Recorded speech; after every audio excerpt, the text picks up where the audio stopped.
بصراحة أنا مستغربة جدًا إن لسه في ناس لحد دلوقتي بتقول إن هي ما بتحبش كفتة الفراخ. بصراحة أنا باعمل كفتة الفراخ أحلى بكتير من أي كفتة بتجيبوها من برّه، ويمكن كمان أتحداكم إنها تطلع أحلى من الكفتة بتاعة اللحمة.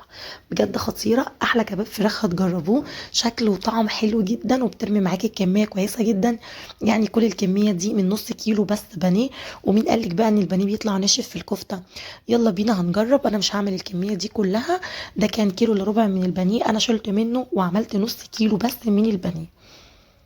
هنمسك البانيه ونكون غاسلينه كويس جدا وهنبتدي نقطعه كده قطع صغيره عشان يبقى سهل معايا يتفرم. بجد اكله حرفيا ما بتاخدش وقت خالص خالص وطعمها يجنن.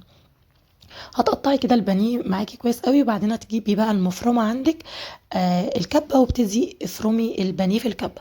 انا فرمته بقى كده فرم ناعم. اضربي بقى في الكبة بالشكل اللي انتوا شايفينه ده، بجد بيطلع ناعم وحلو قوي.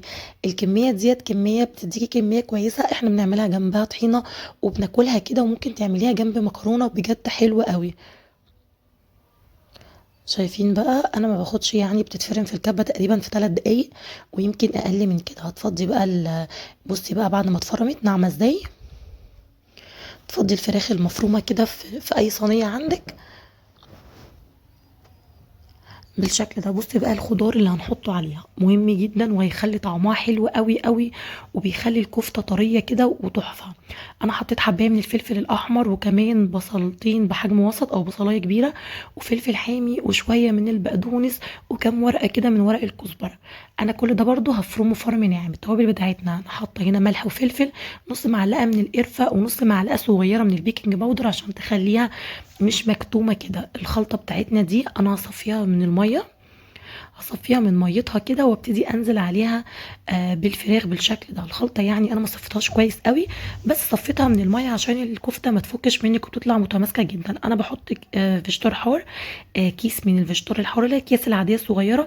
بس بصراحه ما لقيتش عندي، ولقيت الخلطه الكريسبي دي بتاعت الفيجيتار الحار من كنور. حطيت كده كوبايه صغيره، يعني 4 معالق كبار او كوبايه صغيره. وابتدي بقى اعجني الكفته بتاعتك دي حلو قوي. ما حطيناش توابل كتير، مش هنغير في طعمها، هو الملح والفلفل والبيكنج باودر رشه صغيره بس من القرفه. انا ما بحطلهاش توابل تاني وبتطلع بجد خطيره. كل التوابل اللي هتلاقيها في الفيجيتار الحار هتظبط لك الطعم جدا، طبعا مش تبقى سبايسي خالص. بحط كده معلقتين من الزيت ومكعب من الزبده في اي صينيه عندك او في اي طاسه على النار، وببل ايدي زيت وببتدي اشكل الكفته بتاعتنا او الكباب بتاعنا باي شكل تحبيه.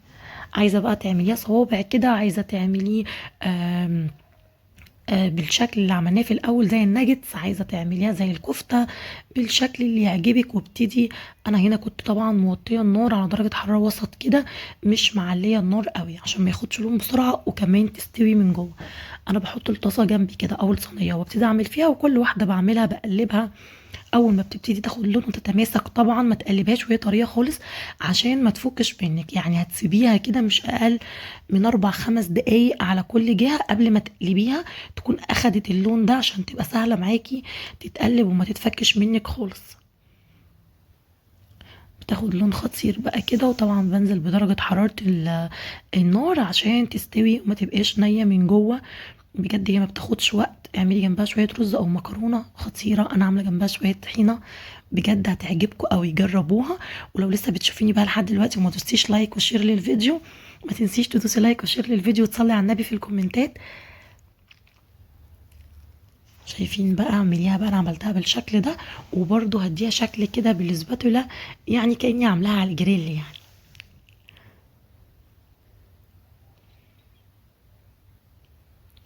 انا ركنت دول بعيد شويه وابتديت اكمل بقيه الكميه، وكل اللي هلاقيه اخد لون من كل الجهات بخرجه بره على طول. اهم حاجه النار بتاعتك ما تبقاش عاليه قوي عشان ما ياخدش لون بسرعه وما يستويش من جوه. هي مش تاخد وقت على النار، يعني تقريبا من 10 ل 12 دقيقه، ربع ساعه بالكتير. ودرجه حراره النار بتبقى متوسطه مايله للهادي مش عاليه. اول ما بتبتدي تاخد لون من تحت واحس ان هي سهله تتسلك معايا بقوم قلباها على طول بالشكل اللي انتوا هتشوفوه دلوقتي ده. هنا خلاص خلصنا كل الكميه، بجد تحفه، طعمها كان حلو جدا وكميه كبيره. عملنا جنبها بقى شويه طحينه ايه العظمه دي كلها؟ الصوص اللي بينزل منها مع الزبده اللي احنا حطيناها بجد تحفه، لونها حلو قوي وطعمها حلو قوي. الناس اللي ما جربوهاش بالطريقه دي فايتكم كتير جدا، ما زودوش في التوابل بتاعتكم وهتطلع تحفه. كيس الفيجيتار الحار دوت كفيل ان هو يخلي طعم التتبيله بتاعتها يجنن. مش قادره اقول لكم بقى حلوه ازاي، من الاكلات السهله والسريعه. يا رب الفيديو يكون عجبكم. اشوفكم على خير ان شاء الله في فيديو جديد. ولو بتشوفيني لحد دلوقتي مش مشتركه في القناه، استنيكي تشتركي في القناه وتفعلي جرس التنبيه. وباي باي.